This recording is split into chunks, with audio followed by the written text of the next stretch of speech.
How's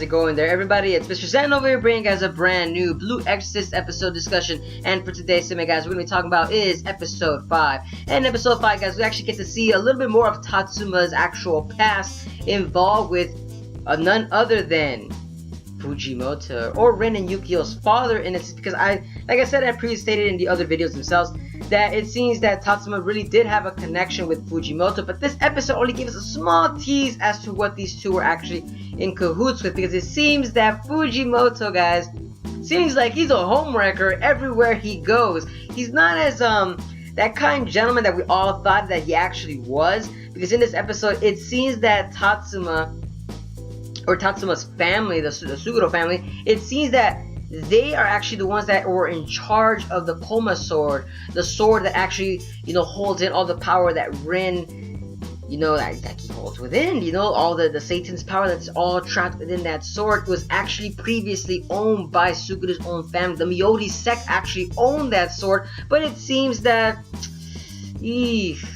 Fujimoto came and did his own little deed and took the sword away from them for their own personal sake. But that's due to the fact that because, like I said, I believe it's because for Ren himself, so because the sword might have been the only useful tool to actually hold fire itself or flames itself. That's we're gonna be learning more in the actual episodes. So, because I do remember what the sword was intended for. I just don't want to give too much spoilers in itself, but just keep in mind it is about the flames itself.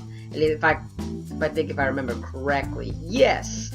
But moving on, guys, like I said, it did show just like that little bit of glimpse of Tatsuma involving with Fujimoto, but it was all due to the fact that Tatsuma himself didn't really actually properly say it to Rin himself. It was actually Rin reading it off of a pamphlet that Fujimoto and actually Tatsuma left behind for Ren himself. Now, it was funny how the gag was going about with the episode itself, because of the fact that it seems that Ren and even Shuda couldn't even decipher the pamphlet that they actually got left behind, but that's because it was in actual cursive handwriting, and only Yuki was able to understand it because he's at least familiar with the cursive handwriting and the kanji aspect, I believe. But like I said, the episode still fairly entertaining. It did feel short though when you're watching the episode from the beginning to the end. It actually felt short. I don't know why, but this episode it fell from 0 to point A to point B, went like that. But that's probably to the fact, like I said, the actual arc itself is starting to go rise and keep going quicker and quicker into the action scenes. Like I said, it's getting entertaining. As we actually saw in this episode, it seems that Tatsuma is also shown to be a little bit quicker than how he's supposed to look like, because it seems that he's very limber for a guy his age, because he's running towards another shrine that he was getting towards, but I believe that's the shrine that holds all the family secrets, because in this episode it seems that, like I said, all the head priests know a little bit more information that involve the impure the impure king's eyes itself, because like I said, it seems that Musami and Toda themselves, they actually got both eyes themselves, but it seems that Musami actually has one of the eyes embedded in her eye already. But it seems that there's something more at stake, because as Yukio stated in the episode itself, it seems that if both eyes are connected together, some powerful miasm is gonna go about, and it seems that Yukio was wondering why didn't they just do it in the actual last episode. But it seems that Toda wants to do it actually somewhere where it might benefit them in a sense. Probably they're trying to do some kind of experimental scene in a sense. Like I said, I don't want to give too much spoilers and stuff, because I do remember some bits and pieces. It's been a while, guys, since I read the manga. It's been a while. I'm trying not to get too much spoilers in a sense.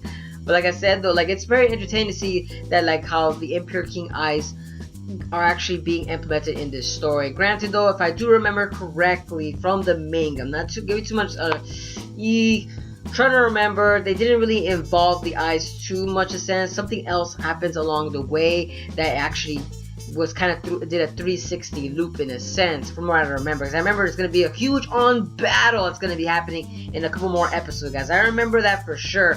But for now, we're just giving a little bit of hints and glances as to the eyes cannot touch themselves, and apparently the the Miyori sect are holding more and more secrets within the house itself, that it seems that now Bond himself is actually a caregiver, or actually a caretaker for something that's going to be handed down to the generations of the Bond's family, because it seems that Tatsuma and Tatsuma's father both have actually received something from the Miyoti sect that they're not trying to imply for right now. It's interesting to see how it's gonna go. If I remember correctly, I do remember what it actually is. I just don't want to give it away because it's gonna spoil the whole arc itself, guys. But like I said, I would say that's it for today's episode. And we also got to see more of Tatsuma's wife, and got to see that, you know, they had some of the miasma going about. And it seems that Tatsuma's father was very, very strict, and as you guys can see, that when Tatsuma was actually younger, in his like, you know, like rebellious days, you saw how he was kind of acting. He was very brash. Now that you see when he got older, he's more centered. It seems like, you know, all the characters, I love how when they're shown when they're younger, they're always shown as this irrational person. Not irrational, but, you know, it just seems that they would always have, like, they would just go with the spur of the moment, not necessarily, you know, think before they do every actions. But like I said, though, that's it for today's segment, guys. Let me know down in the comments below. So what are you guys' thoughts on the anime episode itself? I personally thought the anime, like I said, the anime episode was very quick and very action-paced still at the same time. It's the Fujimoto thing that actually got everybody pumped up, because I actually even forgot that Fujimoto was going to be involved just a little tiny bit in this arc itself. But like I said, guys, let me know down in the comments below. And as always, guys, if you guys enjoy my content, don't forget to give a like, comment, share, and subscribe for more Blue Exorcist discussions. And I hope to see you guys again in the next video. Peace out!